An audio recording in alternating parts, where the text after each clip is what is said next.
இந்த மூங்கில் காட்டில் எந்த மூங்கில் அந்த புல்லாங்குழல்.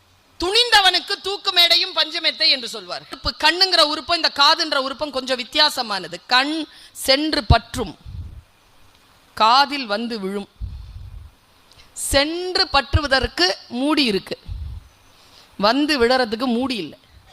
யார் துணிந்தவன், யாருக்கு அந்த துணிச்சல் இருக்கிறது, இந்த நெவர் கிவ் அப் அப்படிங்கிற அந்த கடைசி சொட்டு உள்ள வரைக்கும் நாம் ஒன்றை எதிர்ப்பது எதிர்கொள்வது அப்படிங்கிறது இருக்குல்ல. நான் உங்க எல்லார்கிட்டயும் சொல்றேன், உங்க எல்லாருக்குமே ஒரு எதிர்பார்ப்பு இருக்கு. இளமை என்பது மை நிரம்பிய பேனா, எழுத தெரியவில்லை. முதுமை என்பது எழுத தெரிந்த பேனா, மை இல்லை. காலத்தை சரியாக அறுவடை செய்து கொள்ளுகின்றவர்கள் வாழ்கிறார்கள். காலத்தை எப்படி அறுவடை செய்வது? நான் சிறிய பிள்ளையாக இருக்கின்ற பொழுது என் காதுகளில் பல சொற்கள் வந்து சேர்ந்திருக்கின்றன. யார் துணிந்தவன், யாருக்கு அந்த துணிச்சல் இருக்கிறது, சொற்களை மிக சரியாக உள்வாங்கிக் கொண்டு அதை உள்ளே செலுத்தி தன்னுடைய வாழ்க்கைக்கு பயன்பாடுடையதாக மாற்றுகின்றவன் துணிச்சல் உடையவன். பல பேருக்கு அந்த துணிச்சல் கிடையாது. இந்த உலகத்தில் தோற்கின்றவர்கள் எல்லாம் துணிச்சல் குறைவினால் தான் தோற்கிறார்களே தவிர வேறு எந்த காரணத்திற்காகவும் அவர்கள் தோற்பதில்லை. ஏதோ ஒரு வினாடியில they give up. இந்த நெவர் கிவ் அப் அப்படிங்கிற அந்த கடைசி சொட்டு உள்ள வரைக்கும் நாம் ஒன்றை எதிர்ப்பது எதிர்கொள்வது அப்படிங்கிறது இருக்குல்ல. நான் உங்க எல்லார்கிட்டயும் சொல்றேன், உங்க எல்லாருக்குமே ஒரு எதிர்பார்ப்பு இருக்கு. உங்கள் எதிர்பார்ப்பு எப்பொழுது நிறைவேறும் தெரியுமா? எப்பொழுது நீங்கள் உங்கள் போரை எதிர்கொள்ள தயாராவீர்களோ அப்பொழுதுதான் உங்கள் எதிர்பார்ப்பை நீங்கள் அடைவீர்கள். உங்களுடைய போரை எதிர்கொள்கிறீர்களா? கண்ணுங்கிற உறுப்பும் இந்த காதுன்ற உறுப்பும் கொஞ்சம் வித்தியாசமானது. கண் சென்று பற்றும், காதில் வந்து விழும். சென்று பற்றுவதற்கு மூடி இருக்கு, வந்து விழறதுக்கு மூடி இல்லை. எது வேணாலும் வந்து விழும். இந்த காதல விழற விஷயம் இருக்குல்ல, இந்த விஷயத்தை யார் ஒருவர் வடிகட்டி இது தேவை இது தேவையில்லை என்பதனை முடிவு செய்யக்கூடிய ஆற்றல் பெறுகிறார்களோ அவர்கள் கல்வியில் சிறந்து விளங்குகிறார்கள். அதனால் தான் கல்விக்கு கேள்வி செல்வம்னு பேரு, செவி செல்வம்னு பேரு. எது எடுத்துக்கணும் எது விளக்கணும்ங்கிறது நமக்கு தெரியணும். அப்பதான் துணிச்சல் வரும். இல்லை என்றால் அது ஒரு குருட்டாம் போக்குதான். நான் சொன்னேன், என்னுடைய தாய் என்னை தன்னுடைய மடியிலே உட்கார வைத்துக் கொண்டு அல்லது படுக்க போட்டுக்கொண்டு கதை சொல்லுவாள். நான் அம்மாவை கேட்டுக்கொண்டே பாயை பார்ப்பேன். கிழிந்த பாயாகத்தான் அது இருக்கும். வெறும் வறுமையினுடைய உச்சம். கிழிந்த பாயில் என்னை படுக்க வைத்துக் கொண்டே என் அம்மா பறக்கும் கம்பளங்களை பற்றி கதை சொல்லுவாள். என் அம்மாவின் கதைகளில் ஒருபோதும் கிழிந்த பாய்கள் வந்ததே இல்லை.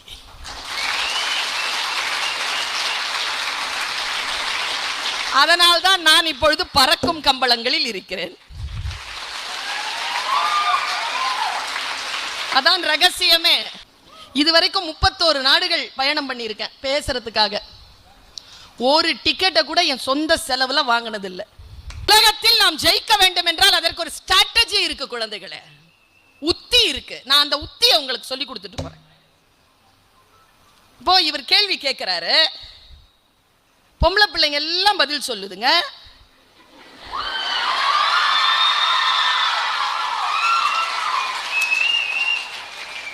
பசங்களுக்கும் பொண்ணுங்களுக்கு என்ன வித்தியாசம் தெரியுமா? தனக்கு தெரிஞ்சதை சொல்லி ஊர்ஜிதப்படுத்திக்கிறவங்க பிள்ளைங்க, பொம்பளை பிள்ளைங்க. தனக்கு தெரிஞ்சதை தேவையா இல்லாத இடங்கள்லாம் சொல்லாம எங்க தேவைப்படுதோ அங்க சொல்லி பேர் வாங்குறவங்க சும்மா கிடையாது. ஏன் தெரியுமா? எப்ப பார்த்தாலும் பொம்பளை பிள்ளைகளை இரு, உனக்காக தானே பேசுறேன், உனக்காக தான் பேசுறேன் இரு. எப்ப பார்த்தாலும் பொம்பளை பிள்ளைங்க நிறைய மார்க் வாங்குறாங்க, பொம்பளை பிள்ளைங்க நிறைய பாஸ் பண்றாங்க, பொம்பளை பிள்ளைங்க. நான் ஒன்று சொல்றேன், நாம நிம்மதியா இருக்கணும்னா அதுங்களும் ஜெயிக்கணும். நாமளே ஜெயிச்சிட்டு இருந்தோம்னா நமக்கு அது த்ரெட்னிங் ஃபேக்டர் ஆயிடும். அவங்களும் ஜெயிக்கணும். நீங்களும் ஜெயிக்க பிறந்தவர்கள் தான். நான் ஒன்னு சொல்றேங்க, என்னுடைய வார்த்தை இங்கே இருக்கின்றவர்களிடத்தில் எல்லோருக்கும் புரிந்துவிட வேண்டும் என்ற பேராசை எனக்கு எப்பொழுதுமே கிடையாது. யாராவது ஒருத்தருக்கு புரிஞ்சா போதும்னு நான் சொன்னதா சொல்லுவாங்கல்ல, நான் உங்க எல்லாரையும் பார்த்து கேட்கிறேன். ஏனென்றால் பர்வீன் சுல்தானா கூட்டத்திற்கு பேசுகின்றவள் இல்லை, தனி ஒருத்திக்கும் தனி ஒருவனுக்கும் பேசக்கூடியவள். நான் தனித்தனியா பேசுறேன். உன்னை பார்த்து நான் கேட்கிறேன், இந்த கேள்வியை நான் உன்னை பார்த்து வீசுகிறேன். இது மூங்கில் காடு, இந்த மூங்கில் காட்டில் எந்த மூங்கில் புல்லாங்குழல்? ஏதோ ஒன்று புல்லாங்குழலாக இருக்கு, இங்கதான் இருக்கு, இந்த கூட்டத்தில் தான் இருக்கு. இந்த மூங்கில் காட்டில் எந்த மூங்கில் அந்த புல்லாங்குழல்? கொஞ்சம் யோசித்து பார்த்தால் துணிந்தவனுக்கு தூக்கு மேடையும் பஞ்சமெத்தை என்று சொல்வார்கள். எனக்கு நிறைய துணிச்சல் இருக்கு. ஏன் தெரியுமா? பெறுவதற்கும் இழப்பதற்கும் ஒன்றும் கிடையாது. எனக்கு என் இலக்கு எனக்கு தெரியும். என் இலக்கை நான் மிக மிக நுட்பமாக நிதானித்து இருக்கிறேன். அதனால் நிதானமாக பயணிக்கிறேன். நிதானமாக பயணிக்கின்ற பொழுது எனக்கு பயம் என்பதே கிடையாது. விசில் அடிக்கிறீங்க, கை தட்டுறீங்க, don't waste your energy. Don't waste your energy. என்ன பண்ணுங்க தெரியுமா? கூர்ந்து பார்த்துட்டுருங்க, இங்க சேர்த்துக்கிட்டுருங்க. இதெல்லாம் நடக்கிறதுக்கு காரணம் ஒரு எக்ஸாம் வருது. அந்த எக்ஸாம்ல எழுதி பாஸ் பண்ணி மேலிடத்துக்கு போய் அதிகாரியா வந்து உட்காரணும். அதுக்காக தான் இதெல்லாம் நடக்குது. அங்க உட்காரத்துக்கு இதெல்லாம் எப்படி பயன்படுத்திக்கலாம்னு இப்படி பார்த்துட்டு எனர்ஜியை வேஸ்ட் பண்ணாத, கமெண்ட் அடிக்காத, கை தட்ட வேண்டிய அவசியம் கூட கிடையாது. நிதானமாக பாரு, கையில AK-47 இருக்கு, முன்னால உன்னுடைய இறை ஓடிக்கிட்டு இருக்கு, ஓடட்டுமே. எவ்வளவு தூரம் ஓடணும் ஓடட்டும். டார்கெட் எவ்வளவு தூரம் ஒன்னாலும் விசை மிகுந்த ஆயுதத்தை கையில் வைத்திருக்கிறாய், ஷார்ட் பண்ணலாம். நீ தடுமாறிட்டனா அது விலகிரும். ரொம்ப நிதானமாக இதை நான் ஜெயிப்பேன் என்று நிதானமாக நின்று துணிந்து செயல்படு. இப்ப நான் இங்க உட்கார்ந்து இருக்கிறேன், கையில ஒரு குறிப்பு கிடையாது, துணிச்சல் தான். கால் நடுங்கிட்டு இருக்கு, தெரியுதா உனக்கு? துணிச்சல் தான். வாத்து மாதிரி உள்ள டுபுடுன்னு அடிச்சுட்டு இருக்கோம், சைலண்டா போவோம். பார்த்திருக்கியா?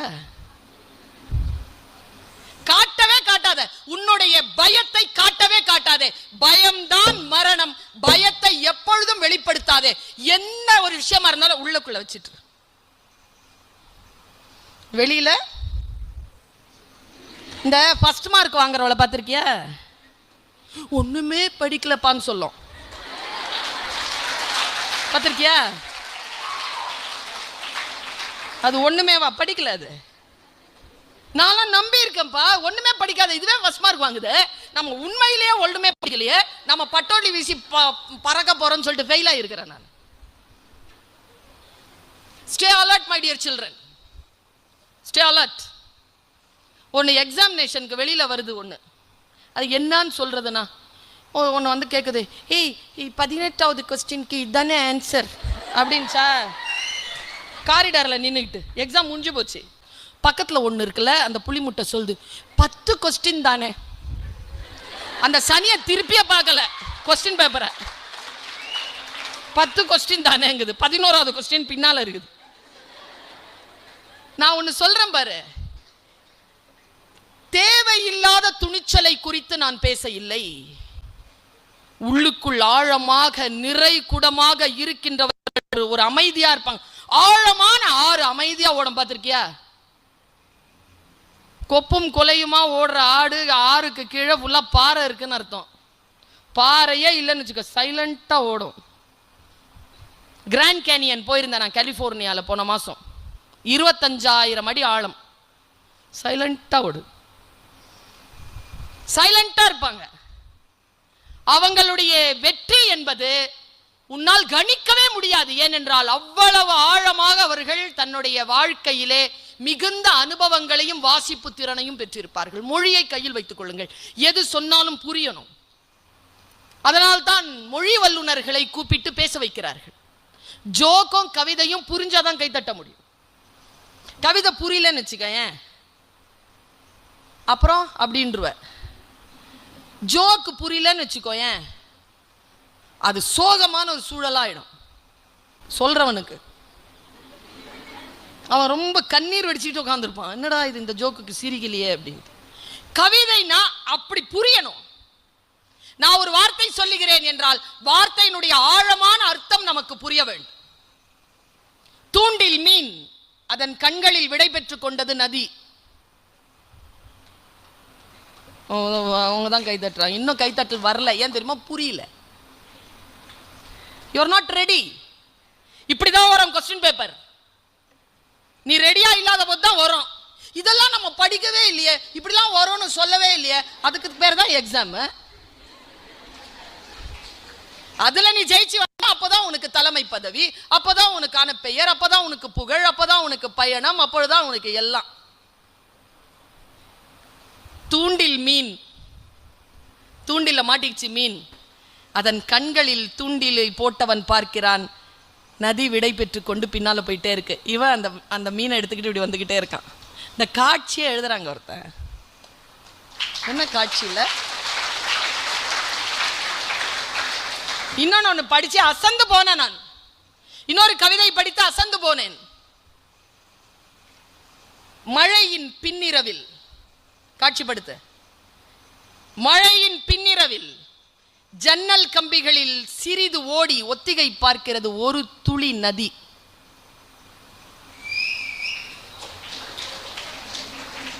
புரிஞ்சுதா இல்லையா?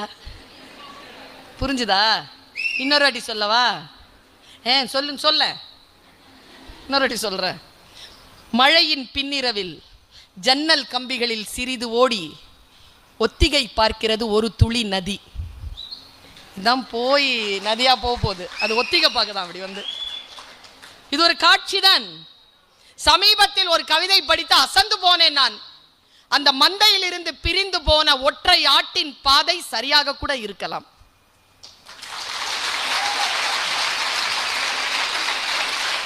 என்ன வசீகரித்த ஒரு கவிதை இது.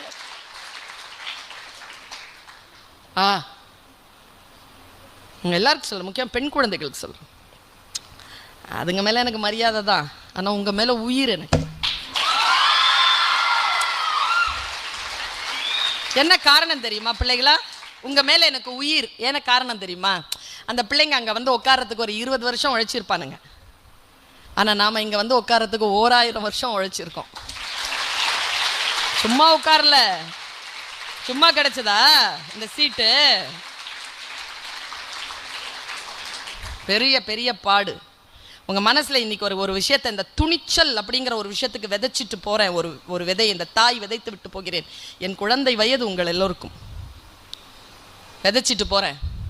எனக்கு தெரிஞ்சு இந்த 21ஆம் நூற்றாண்டின் ஆக சிறந்த தன்னெழுச்சி மிகுந்த ஒரு கவிதை இது. ஒரு பரிசம் கிடைக்கல, ஒரு புக்ல பார்த்தேன். காட்சிப்படுத்திக்கோ. பெருங்கடல், பெருங்கடலை அசைத்து கொண்டிருக்கிறது மீன் குஞ்சின் சின்ன துடுப்பு.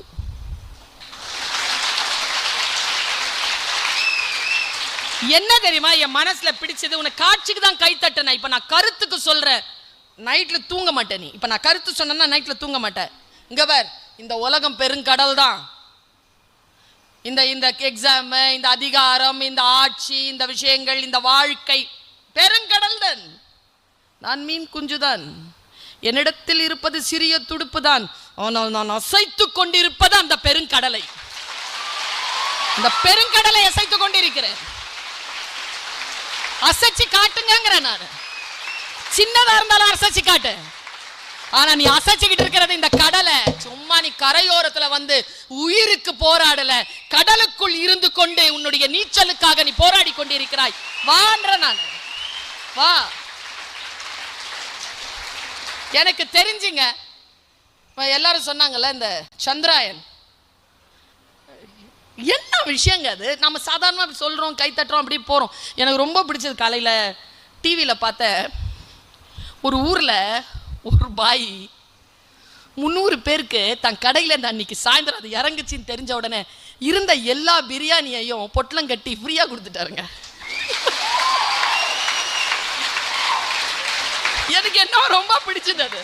நான் இங்க நிறுத்துறேன் குழந்தைகளே. உங்கள் எல்லோருக்கும் தெரியும் 23ஆம் தேதி 2023ஆம் வருடம் ஆகஸ்ட் மாதம் மாலை போய் சிக்னேச்சர் போட்டோம். சரியா? எல்லாம் நமக்கெல்லாம் பெருமை. சரி, துணிச்சலுக்காக இந்த வரலாறை நான் சொல்றேன், உன் மனசுல எழுதி வச்சுக்கோ. ஒரு வரலாறு இருக்கு.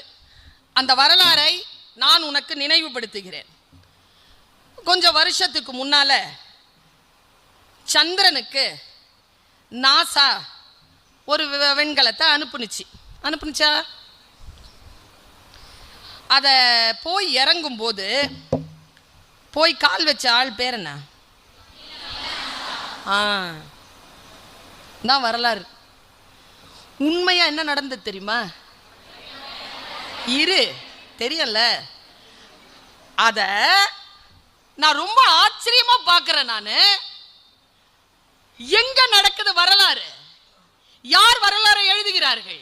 அவர் பேரு எட்வின் சி ஆல்ட்ரின். யாருக்கா தெரியுமா? யார தெரியும்? நீல் ஆம்ஸ்ட்ராங்க தெரியும். என்ன நடந்தது? நடந்த வரலாறு என்ன? இந்த எட்வின் இருக்கார்ல, அவரு எட்வின் சி ஆல்ட்ரின்ங்கிறவர் தான் மூன் வாக் தெரிஞ்ச கேப்டன், கோ கேப்டன், கப்பல்ல போய் பயிற்சி பெற்றவர். அவருடைய துணிச்சல் காரணமாக அவருக்கு இந்த வாய்ப்பு கிடைக்குது. எங்க கோ கேப்டனா வாய்ப்பு கிடைக்குது. இங்க போய் லேண்ட் ஆயிடுச்சு. கீழே குதிக்கணும். நாசால இருந்து ஆர்டர் வருது, கேப்டன் ஷால் பாஸ் அப்படின்ட்டு போகுது. ஆர்டர் வந்துருச்சு. 5 செகண்டுங்க. 5 செகண்ட்ல ஆல்ட்ரின் அப்படி நிக்கிறாரு. ஏன்னா புவியீர்ப்பு விசை இருக்கு. கீழே அவர் பேட்டி கொடுத்திருக்காரு. கீழே சதுப்பு நிலமா இருந்துச்சுன்னா, பள்ளமா இருந்ததுன்னா புவியீர்ப்பு விசை இல்ல. நம்ம புதை மணல்ல போயிட்டோம்னா இதெல்லாம் 1 செகண்ட் 2 செகண்ட்ல யோசிக்கிறாருங்க. அடுத்த ஒரு ஆர்டர் வந்துருச்சு. Now co-captain shall pass. டக்குன்னு குச்சிட்டான் தாள்.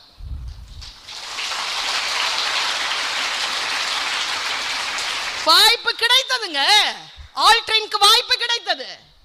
இந்த ஒரு வினாடி தாமதம் தாங்க வரலாற்றில் இருந்து அவர் பெயரை பின்னுக்கு தள்ளி எவன் ஒருவன் உடனடியாக அந்த துணிச்சலோடு அதை இறங்கினானோ இவ்வளோ தூரம் வந்தாச்சுங்க. சில சனியனுங்க இருக்க, நான் பேப்பரை திருத்துவேன், கரெக்டா எழுதி இருக்கோங்க, பார்த்து எழுதி அதை அடிச்சிருக்கோம்.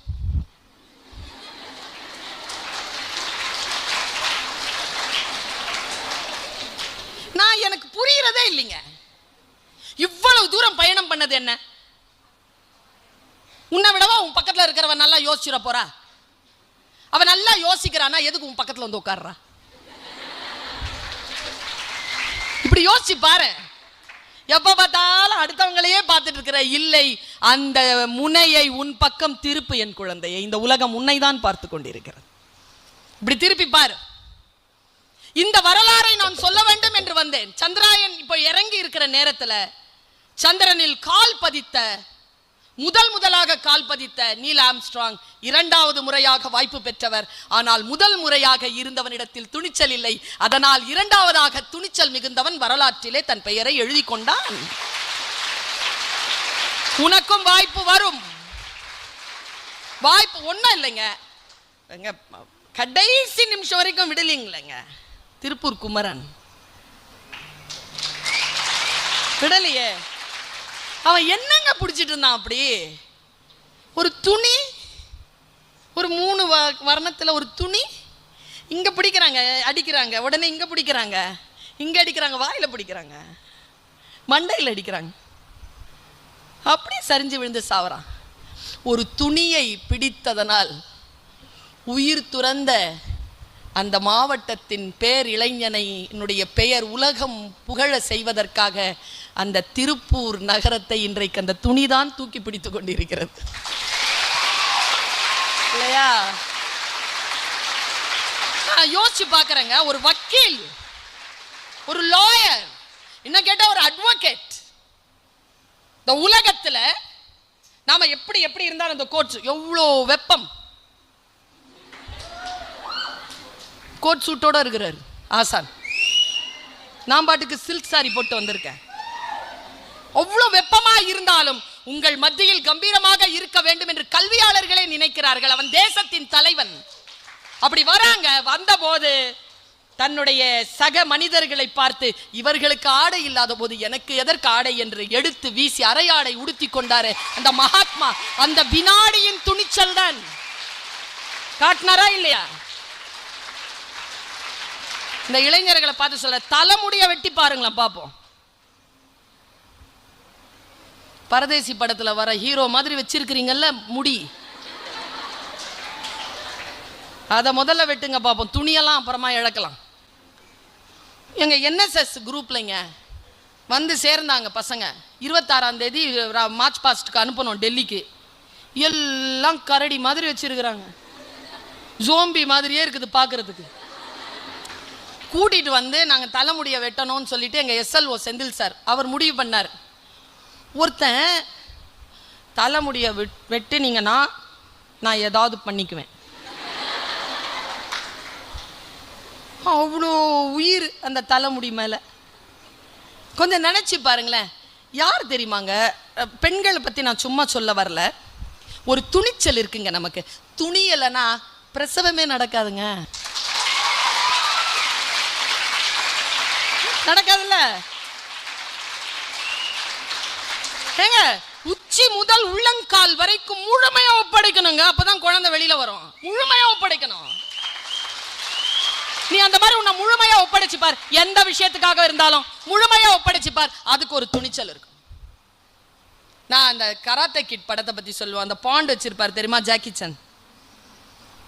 அவன் அப்படி தண்ணி வந்து குடிப்பான். குடிச்ச உடனே அவர் சொல்லுவாரு, hey, it is the purest water under the sky, please try to drink it அப்படின்ட்டு போயிடுவார். அவன் இப்படி பார்ப்பான், அதை இப்படி பார்ப்பான். பியூரியஸ்ட் வாட்டர்ன்ட்டாரு, கை தொடலாமா, அதெல்லாம் யோசிக்க மாட்டாங்க. அவன் நானாக இருந்தால் சத்தியமாக சொம்பு தடி இருப்பேன். கைப்படக்கூடாதுல்ல. அவன் என்ன தர அப்படியே முழுமையாக தன்னோட தலையை உள்ளே போடுவாங்க அந்த குழந்தை. that is 100%. that is 100%. give yourself 100%. அந்த துணிச்சல் இருந்தால் ஒழிய வாழ்க்கையில் ஜெயிக்க முடியாது. அது காதலாக இருந்தாலும் சரி, போராக இருந்தாலும் சரி, தேர்வுக்களமாக இருந்தாலும் சரி, வகுப்பறையாக இருந்தாலும் சரி. give yourself 100%. the only possibility is to fall. அதில் விழுந்துடணுங்க ஃபுல்லா. கிரஹம் பெல்னு ஒருத்தர் இந்த சனியனை கண்டுபிடிச்சு கொடுத்தாரு ஃபர்ஸ்ட் ஃபோனு. அந்த ஆள் போய் பேட்டர்னுக்கு எழுதி கொடுக்குறாரு. அப்போ கேட்குறாங்க, ஐயோ நீங்கள் இல்லைன்னா இந்த கருவியை யாராலையும் கண்டுபிடிக்க முடியாது. சிரிச்சுக்கிட்டே சொன்னாராம், நான் சப்மிட் பண்ணுறதுக்கு 7 நாள் டிலே பண்ணியிருந்தேன்னா ஜெர்மன் நாட்டிலேருந்து இன்னொருத்தன் வந்து சப்மிட் பண்ணியிருப்பான். ஏனென்றால் இந்த உலகத்தில் நீ மட்டும் இதற்கு முயற்சி செய்து கொள்ளவில்லை, எத்தனையோ 1000 பேர் அந்த இடத்திற்காக போட்டி போட்டு கொண்டிருக்கிறார்கள். நீ முந்திக் கொண்டால் அந்த இடம் உன்னுடையது. நீ கொஞ்சம் சொன்னங்கினா அடுத்த வந்துருவான். கொஞ்சம் சுணக்கம் தான், 1 வினாடி தான். ஜெயிக்கிற குதிரைக்கு 1 கோடி ரூபாய் 10 வினாடியில தாண்டுது. ஒரே வினாடி பின்னால வருது ஒரு குதிரை, செகண்ட் பிரைஸ், அதுக்கு 10,000 தான். 99 என்னங்க 1 கோடிங்கிறது எங்க இருக்குது? 10,000ங்கிறது எங்க இருக்கு? 99,90,90,000 அந்த ஒரு வினாடி. சொல்லுவாங்கல்ல, அந்த 1 மார்க்கில் நான் ஃபெயில் ஆயிட்டேன். அது எப்படி 1 மார்க்கில் ஃபெயில் ஆயிட்டேன்? சில பேர் சொல்லுவாங்க 8:05க்கு கையெழுத்து போடணும். இந்த 1 நிமிஷத்தை விட்டு கொடுக்க மாட்டாங்களா? 8:05ங்கிறது டெட்லைன். அதுக்கு மேலே 1 நிமிஷம் கிடையாது. இவ்வளோ பாஸ் மார்க் வாங்கணும், இவ்வளோ பாஸ் மார்க் வாங்கணும், அதுக்கு மேலே உனக்கு வாய்ப்பு கிடையாது. நான் 3/4 கிணறு தாண்டிட்டேன், அப்புறம் உள்ள லெஜெண்ட். லெஜெண்ட்னு ஒரு வார்த்தை இருக்குங்க. எனக்கு தெரிஞ்சு லெஜெண்ட் கூட எனக்கு பத்தலை, அதுக்கும் மேலே. அதான் சொல்ல, எது யார் போனாலும் நீ என்ன பண்ணணும்? அதுக்கும் ரொம்ப நுட்பமான ஒரு விஷயம் சொல்லவா? ரொம்ப துணிச்சலாக உன்னுடைய உள்ளத்தை உருவாக்கி கொள்வதற்கு ரொம்ப நுட்பமான ஒரு வார்த்தையை சொல்கிறேன். ஃபர்ஸ்ட் வரணும் அப்படிங்கிற மனநோயிலிருந்து விடுபடு.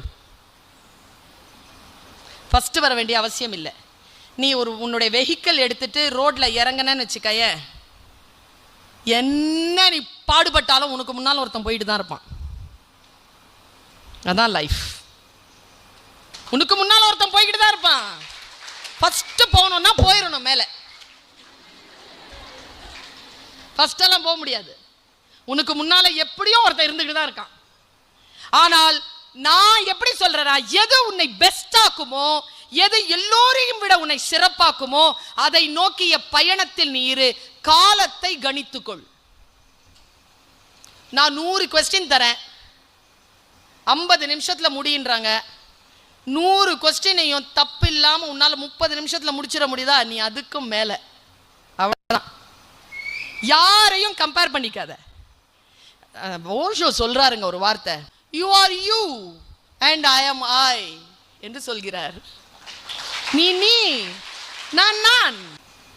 அடுத்தவர்கள் போல் எதற்காக வேண்டும்? அப்படி நினைத்தால் தான் உன்னால் வெற்றி பெற முடியும். அப்படி நினைப்பதுதான் துணிச்சல். யாரையும் சார்ந்து இருக்காத. You are unique. புறப்பட்டு போவதற்கு என்று உனக்கு ஒரு திட்பம் வேண்டும், மன திட்பம் வேண்டும். அந்த மன திட்பத்தை எப்படி வடிவமைக்க போகிறாய்? உன் காம்படிஷன் இங்க கிடையவே கிடையாது. யூனிக்கா இல்ல, அவுட்ஸ்டாண்டிங்கா போ, லெஜெண்டா போ, அதுக்கு மேல போ. யாரையும் நீ போட்டியா நினைக்காத. உன்னை நீயே விசாரித்துக் கொண்டிரு, உன்னை நீயே அப்டேட் பண்ணிக்கிட்டே இரு. இதுக்கு சாமானிய துணிச்சல் இல்லை, அசாத்தியமான துணிச்சல் வேண்டும். அசாத்தியமான துணிச்சல் இருந்தால்தான் உன்னை நீயே அப்டேட் பண்ணிக்கிட்டே போவ.